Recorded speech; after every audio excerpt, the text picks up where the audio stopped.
ಕಡದಾಳ್ಪುರಂ 1954ರಲ್ಲಿ ಈ ಜಾಗಕ್ಕಾಗಿ ತುಂಬ ಜನ ಹೊಡೆದಾಡಿದ್ರು. ಅದರಲ್ಲಿ ಒಬ್ಬ ರುದ್ರ 4 ವರ್ಷ ಸತತ ಪ್ರಯತ್ನದಿಂದ 1960ರಲ್ಲಿ ಆ ಜಾಗ ಎಲ್ಲ ರುದ್ರನಿಗೆ ಸೇರಿತು. ಅವನು ಆ ಜಾಗದ ಸುತ್ತ ಕೋಟೆ ನಿರ್ಮಿಸಿದ.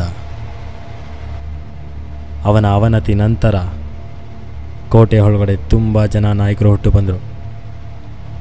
ಆದರೆ ಜನಕ್ಕಾಗಿ ಯಾವ ನಾಯಕನೂ ಹುಟ್ಟಿ ಬರಲಿಲ್ಲ. ಒಬ್ಬ ಬಂದ, ಅವನು ಜನಕ್ಕಾಗಿ ಬಂದ. ಜನ ಅವನನ್ನು ನಾಯಕನನ್ನಾಗಿ ಮಾಡಿದ್ರು. ಅವನೇ ಶಿವನಂದಿ.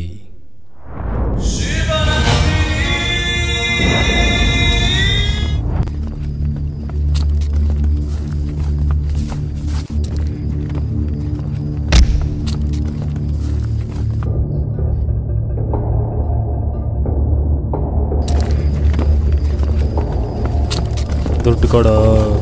ನನ್ನ ಹತ್ರ ದುಡ್ಡಿಲ್ಲ. ನಾನು ದುಡ್ಡು ಕೇಳ್ದಾಗ ಕೊಟ್ಟರೆ ನೀನು ಕೊಟ್ಟಷ್ಟು ಇಸ್ಕೊತೀನಿ. ಅದೇ ನಾ ಕೈ ಹಾಕಿದ್ರೆ ನಿನ್ನ ಹತ್ರ ಇರೋದೆಲ್ಲ ನಂದೆ.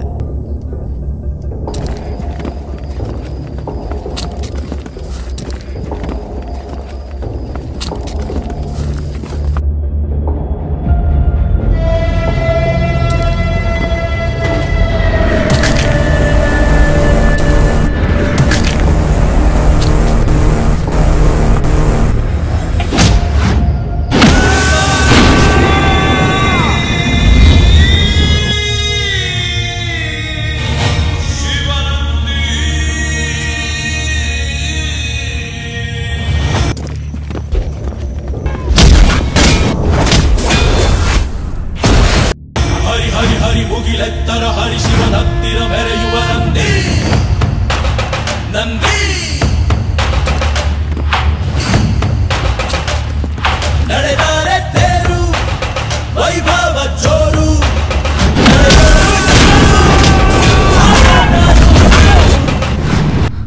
ಅಣ್ಣ, ನಮ್ಮ ಹುಡುಗರನ್ನೆಲ್ಲರನ್ನು ಹೊಡೆದು ಕಳಿಸಿದ್ದಾನೆ. ಯಾರೋ ಅವನು? ಯಾರೋ ರುದ್ರನ ಮಗ ಅಂತೆ. ರುದ್ರನ ಮಗನ? ಅವನು ಯಾರು ಅಂತ ಕೋಟೆ ಜನಕ್ಕೆ ಪರಿಚಯ ಆಗೋ ಮೊದಲೇ ಅವನು ಹೆಣ ಬಿದ್ದಿರಬೇಕು. ಅದಕ್ಕೋಸ್ಕರ ಎಷ್ಟು ಜನ ಬೇಕಾದರೂ ಕರ್ಕೊಂಡೋಗು.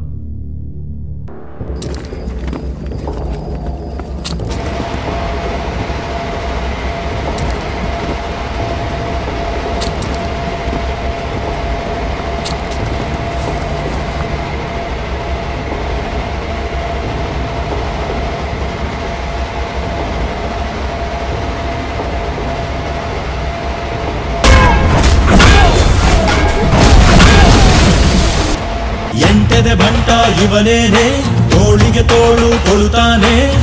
ಇವನೆಂದರೆ ಶಿವನಿಗೂ ಇಷ್ಟಾನೆ. ಕಲ್ಲನು ಕರಗಿಸೋ ಭೂಪಾನೆ, ಶಾಂತಿಯ ಮಂತ್ರವ ಹೇಳ್ತಾನೆ. ಊರಿಗೆ ನೆರಳಾಗಿ ಇರುತ್ತಾನೆ.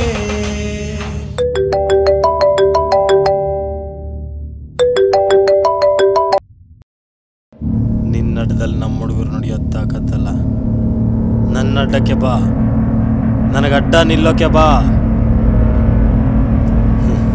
ಇನ್ನೊಂದು ವಿಷಯ, ನಿನಗಾಗಿ ನಿಮ್ಮನೊಬ್ಬ ಕಾಯ್ತಿದ್ದಾನೆ. ಡಿಸೈಡ್ ಮಾಡು, ಅವನು ಬೇಕೋ ಅವನು ಹೆಣ ಬೇಕೋ.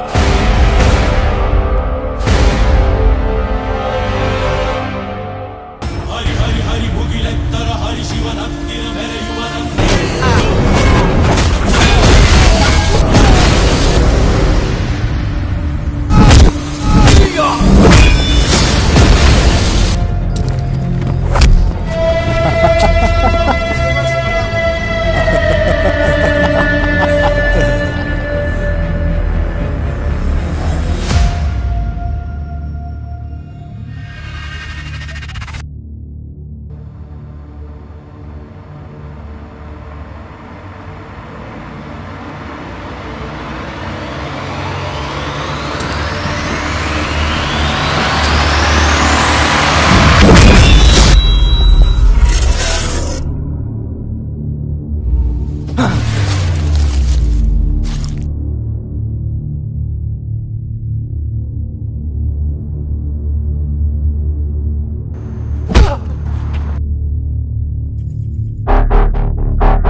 ಇಲ್ಲಿ ನಾಯಕರೆಲ್ಲ ಶಿವನಲ್ಲಿ ರಕ್ತ ನೋಡ್ಬೇಕೆಂದು ಬಯಸಿದ್ರು.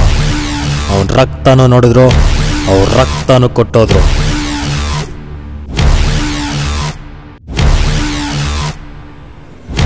ರಾಜ ಮಾಡಿರೋ ರಾಜನ್ ಯಾರು ಬೇಕಾದರೂ ಆಳ್ತಾರೆ, ಆದರೆ ರಾಜನ್ ಪಡೆಯೋಕ್ಕೋಗಿರೋನು ರಾಜ ಆಗೇ ಬರ್ತಾನೆ.